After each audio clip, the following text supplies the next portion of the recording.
Your 40s don't arrive gently. They don't knock politely. They show up one random Tuesday morning when you wake up and realize two things at the same time. That your body makes noises it didn't used to make, and retirement is no longer a someday concept. And that second one? That one hits harder, because suddenly, the math matters. Suddenly, the timeline matters. Suddenly, you're doing quiet calculations in your head while brushing your teeth. How much do I actually have saved? How much should I have saved? Is it too late? My name is Mike, and I want to talk to you, not the version of you that pretends everything is fine at social gatherings, but the version of you that lies awake at night doing financial math in the dark. Because here's the truth nobody says out loud. Your 40s can either be your wealth acceleration decade or your regret decade. There is almost no in between. And the difference between those two paths is not luck. It's strategy. Let's start with something uncomfortable. You're at a small gathering. Nothing fancy.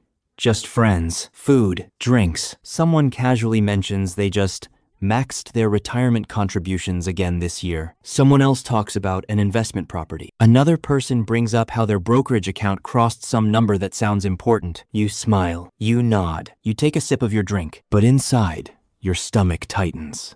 Because you're not sure what your retirement balance even is. Or maybe you know, and it's not impressive. Here's what you don't see at that table. The rental property might be cash flow negative. The brokerage account might have come from inheritance. The maxed contributions person might be drowning in lifestyle debt. Or worse, they might look confident while secretly feeling behind too. Comparison at 40 is dangerous. Because at 25, everyone's experimenting. At 40, everyone looks like they have it figured out, but most people are still improvising. And here's the statistic that matters. The majority of 40-year-olds do not have anywhere near what traditional financial advice says they should have saved, which means two things. One, you are not uniquely broken. And two, average is not the target, because average 40-year-olds also work longer than they planned, retire later than they wanted, feel financial pressure deep into their 50s. So this isn't about catching up to your friends. This is about changing your trajectory. Your 20s were about exploration. Your 30s were about building. Your 40s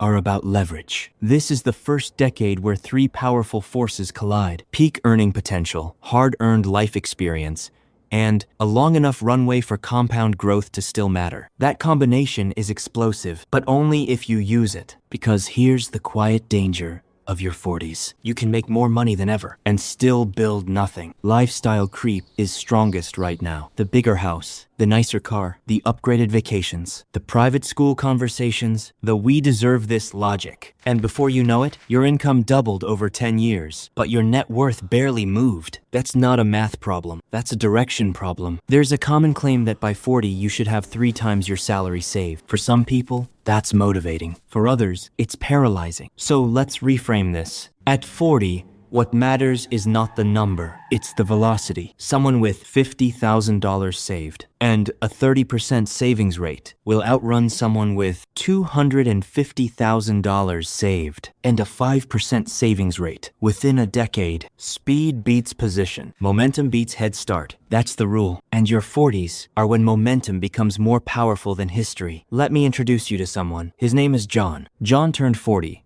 With $38,000 in retirement savings, a car payment, credit card balances, and the constant feeling that he should be further. He wasn't reckless. He wasn't irresponsible. He just drifted. Raises got absorbed. Expenses quietly expanded. Nothing catastrophic happened, but nothing compounded either. One night, after one of those dinner table comparisons, Mike sat down and did something different. He didn't panic. He didn't spiral. He audited. That weekend changed everything. John pulled 90 days of statements of every transaction. No judgment, just awareness.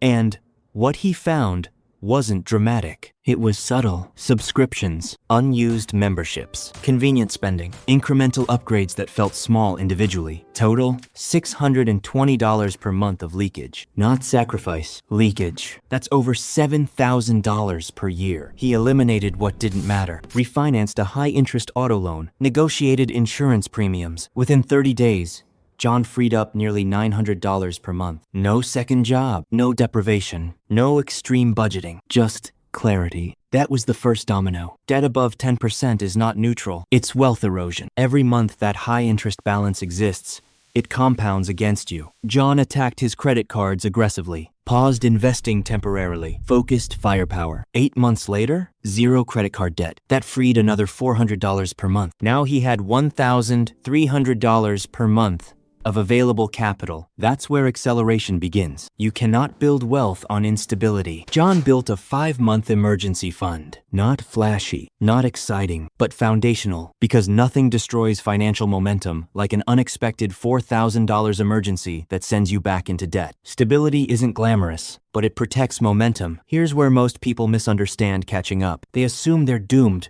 because they didn't start at 22. But here's what matters more than starting early. Contribution intensity. If a 25-year-old invests $300 per month and a 40-year-old invests $2,000 per month, the math changes dramatically. John began contributing. Full employer match immediately. Increased contribution 1% every 3 months. Automated transfers to investment accounts. Within 2 years, he was investing over 25% of his income, not because he suddenly became extreme, but because he gradually shifted. That intensity, over 20 years, is transformational. From 40 to 60 is a 20-year runway. At 8% average returns, if you invest $2,000 per month for 20 years, you approach $1.2 million. Start at 45, still powerful. Start at 50, still meaningful. The window is open, but it does not stay open forever. Your 40s are the bridge between "I'll figure it out later" and "I wish I had started earlier." You cannot outbudget a small engine forever. John realized something critical. Saving alone wouldn't be enough. He needed leverage on income, so he invested in himself. A certification in his industry, skill his stacking, and strategic networking. 2 years later, $28,000 salary increase. What did he do? He didn't upgrade his lifestyle. He invested the raise. That single decision compounded into hundreds of thousands over the next decade. Income acceleration without lifestyle inflation is wealth acceleration. Here's a dangerous illusion. At 40, it's easier to look wealthy than to be wealthy, like driving luxury cars, having renovated kitchen, and Instagram vacations. But net worth is invisible. Cash flow discipline is invisible. Automated investing is invisible. True wealth is quiet and often boring. The people who build it are not the loudest. They're the most consistent. Around age 47,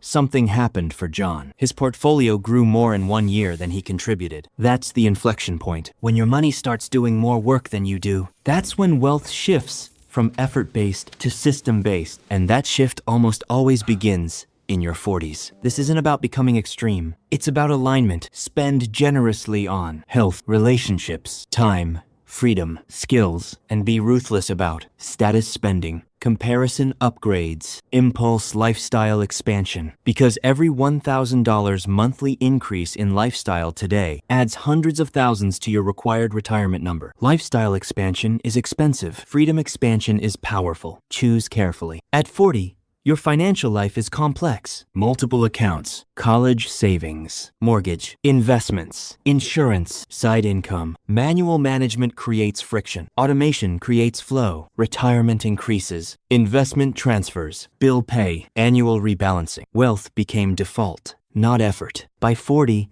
you should be specializing in something valuable, known for something specific, and connected to at least 5 people who could help you pivot. Career health equals financial health. Generalists compete. Specialists negotiate. Positioning matters. But if you're already ahead, be careful. The biggest wealth destroyer in your 40s isn't failure, it's comfort. And comfort expands lifestyle. Lifestyle expands obligation. Obligation reduces flexibility. 5 more aggressive years in your 40s can buy you 10 years of freedom later. Intensity now, freedom later. What actually matters at 40 is not perfection, not comparison, and not hitting arbitrary benchmarks. What matters is high interest debt eliminated, 3-6 months emergency buffer minimum, 20% plus savings rate, target, income growth plan, lifestyle discipline, and long-term investing consistency, trajectory over ego, velocity over validation. Here's the hard truth. 10 years from now, you will be 50. That's not dramatic, that's math. And when that day comes,